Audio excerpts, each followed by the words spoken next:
अस्सलाम वालेकुम। बिस्मिल्लाहिर्रहमानिर्रहीम के साथ आज की रेसिपी स्टार्ट करते हैं। आज मैं आपके साथ बहुत मज़े के स्नैक्स पोटैटो स्नैक्स की रेसिपी शेयर करने जा रही हूँ। उम्मीद है कि आपको रेसिपी बहुत पसंद आएगी।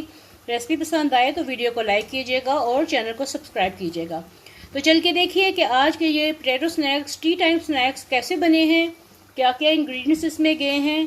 तो जानने के लिए वीडियो को देखिए। चलिए रेसिपी स्टार्ट करते हैं। यहाँ पे मैंने 1 कप मैदा लिया है। आप चाहे तो आटा भी ले सकते हैं। आधा टीस्पून इसमें मैं नमक डालने लगी हूँ। साथ में मैं 1 से 2 टेबलस्पून इसमें ऑयल डालने लगी हूँ। और इस आटे की सख्त सी डो मैंने गूंदी है। थोड़ा थोड़ा पानी डाल के इसकी सख्त सी डो गूंद लूँगी, आटा गूंद लूँगी। इससे पहले अच्छे से मिक्स कर लेते हैं और फिर थोड़ा थोड़ा करके पानी को थोड़ा थोड़ा डाल के तो ये मैं गूंदती जाऊँगी। फिर गूंद लूँ, फिर दिखाती हूँ आपको। ये देखिए आटा गूंद चुका है और काफ़ी सख्त डो है ये। ठीक है, अब इसको मैं थोड़ी देर के लिए रेस्ट पे रखूँगी। आप चाहे तो ये घर के जो आटा होता है रोटी बनाने वाला, आप उससे भी बना सकते हैं। और अगर चाहें तो इसमें ज़ीरा या अजवाइन डाल सकते हैं। मैं इसको सिंपल ही बनाने लगी हूँ। ठीक है, अब मैं इसको थोड़ी देर के लिए रेस्ट पे रखती हूँ। यहाँ पे मैंने उबले आलू लिए हैं और अब मैं इसको छलनी में से ऐसे निकालूंगी, क्योंकि मुझे इसका बहुत स्मूथ सा डो चाहिए। ये इसका बहुत स्मूथ सा चाहिए। इसमें मैं ऐसे पीसूंगी तो ये देखिए इसके नीचे से बारीक निकल रहा है। तो मैं सारा पीस के फिर आपको दिखाती हूँ। मुझे इसमें गुठली बिल्कुल नहीं चाहिए।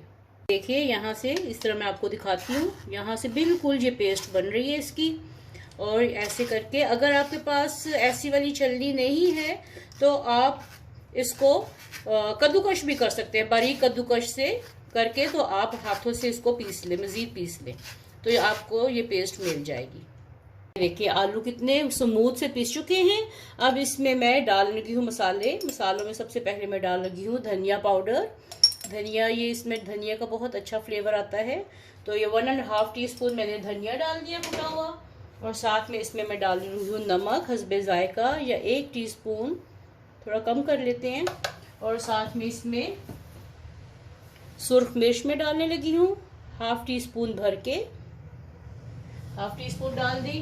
और साथ में इसमें थोड़ा सा गरम मसाला पाउडर, इसकी बहुत अच्छी खुशबू आती है, 1/4 टीस्पून। साथ में इसमें मैं डालने लगी हूँ जीरा, वो भी 1/2 टीस्पून आप डाल लें।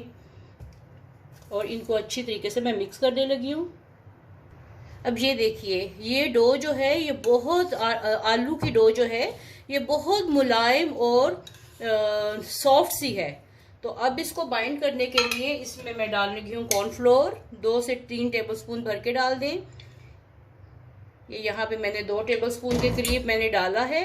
जब मैं देखूंगी कि ये थोड़ा सा सख्त हो गया है तो फिर मैं और नहीं डालूंगी इसमें। आप चाहें तो अगर आपके पास चावलों का आटा है तो आप वो भी डाल सकते हैं। तो चलिए मैं इसको कंबाइन कर लूँ, फिर आपको दिखाती हूँ। यहाँ पे देखिए मैंने बहुत अच्छे से कॉर्नफ्लोर को आलूओं में मिक्स कर लिया है। और ये बहुत सख्त नहीं है, इतनी है कि ये नॉर्मल डो होगी, इतनी सॉफ्ट नहीं रही है। तो ये मैंने आटे की तरह इसको मिक्स कर लिया है सारा। इसको जैसे गूंद लेते हैं तो कॉर्नफ्लोर डाल के अच्छी तरीके से आपने इसको मिक्स कर लेना है और अपने पास ऐसे रख लीजिए। आगे क्या करना है देखते रहिए। यहाँ पे देखिए ये मैदा भी मेरा बहुत अच्छे तरीके से स्मूथ हो गया है। अब इसके मैं पोर्शंस बना लेती हूँ, जैसे रोटी बेलते हैं वैसे। जितनी बड़ी छोटी आपने रोटी बेलनी है, जितनी आपसे संभल जाए। तो मैं इसके 4 पोर्शन करने लगी हूँ। आप 2 भी कर सकते हैं, डिपेंड करता है कि आप कितनी बड़ी बेल सकते हैं, आपका पास बेलन कितना बड़ा है। तो ये साइड पे रख देते हैं और इसके पेड़े बना लेते हैं। ये देखिए इक्वल साइज के 2 पेड़े बना लीजिए अब इसके। यहाँ पे देखिए मैंने 2 इक्वल साइज की रोटियां बेली हैं, एक ये बेली है और एक ये बेली है। अब जो आलू वाला मैंने मटेरियल बनाया है ये लेके तो इसके ऊपर मैं लगाऊंगी। इसके ऊपर ऐसे सारा फैला लेना है आपने, जितनी ज़रूरत है रोटी के हिसाब से। ये आलू की रोटी बिल्कुल नहीं बन रही, ये आलू के स्नैक्स बन रहे हैं। तो आपने मोटा पतला जितना आपने आलू इसमें मटेरियल की फिलिंग करनी है उस हिसाब से आप बराबर का इसमें लगा लें। अब ये देखिए ये मटेरियल लग चुका है। अब इसके ऊपर ये दूसरी रोटी फैला रही हूँ बराबर का करके। जैसे आलू की रोटी बनाते हैं आप, उसी तरीके से आपने इसको ऐसे कर लेना है।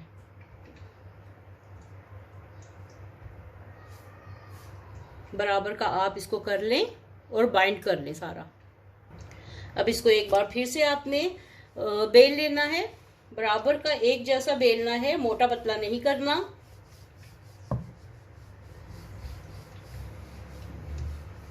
किनारों से भी बेल लें। ये देखिए ये हमारी रोटी जो है रेडी हो गई है। ठीक है, बारीक करना है आपने, मोटा नहीं रखना। फिर से मैं आपको एक बार बता दूं। अब इसकी मैं कटिंग करने लगी हूँ, स्नैक्स की शक्ल देने लगी हूँ।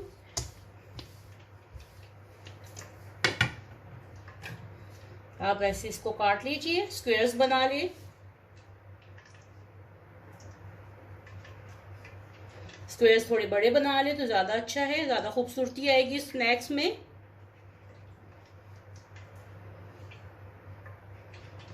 जितना बड़ा छोटा साइज रखना है ये आपकी अपनी मर्जी है। इस तरफ से कट गया, अब यहां से काट लें। देखिए ये मैंने बना ली। अब इसको मैं उठाऊंगी और ये स्क्वेयर्स जो है इसको एक तरफ से ऐसे करना है यहां से, और दूसरी तरफ से यहां से पकड़ के इसको ऐसे कर लेना है। ठीक है, ये शेप दे लेनी है। उधर से दोनों किनारे जुड़ गए, यहां से दोनों किनारे इसके जुड़ गए। ठीक है, और मैंने इसमें कॉर्नफ्लोर इसीलिए डाला था कि ये आलू इसमें अच्छे तरीके से मिक्स हो जाएं, बाइंड हो जाए, यानी वो निकले नहीं। फिर से एक बार बताती हूँ आपको। यहां से एक कॉर्नर को ऐसे पकड़ा, इसको जोड़ लिया, अच्छे तरीके से आप जोड़ लीजिए इसको, और दूसरे कॉर्नर्स को पकड़ के इस तरफ से इसको ऐसे बना लें। तो ये सारे मैं बना के फिर आपको दिखाती हूँ। और अगर ये जुड़ नहीं रहे हों आपसे, तो आप देखिए ये नहीं जोड़ रहा तो मैं थोड़ा सा पानी का हाथ लगाऊंगी और इसको ऐसे जोड़ लेंगे। ठीक है, ये भी आपको एक टिप बता दी है कि जोड़ने में अगर आपको दिक्कत आ रही हो तो एक थोड़ा सा पानी इधर लगाएं, ये जुड़ जाएगा, और थोड़ा सा पानी ये बाहर की तरफ लगाएं तो ये जुड़ जा रही हैं।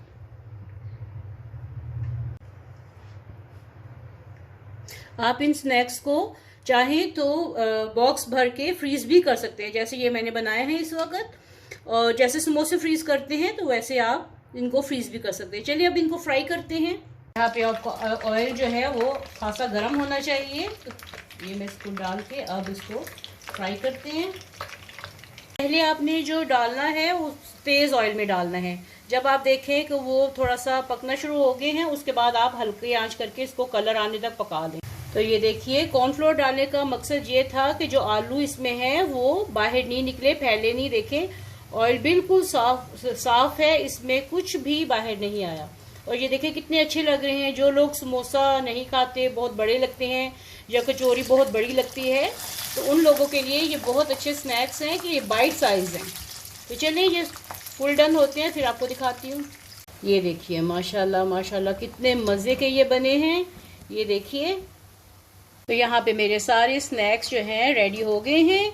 देखिए कितनी खूबसूरत इनकी लुक आई है। तो इसको निकाल के फिर मैं आपको फाइनल दिखाती हूँ। देखिए माशाल्लाह कितने मज़े के क्रिस्पी क्रंची आज के स्नैक्स बने हैं।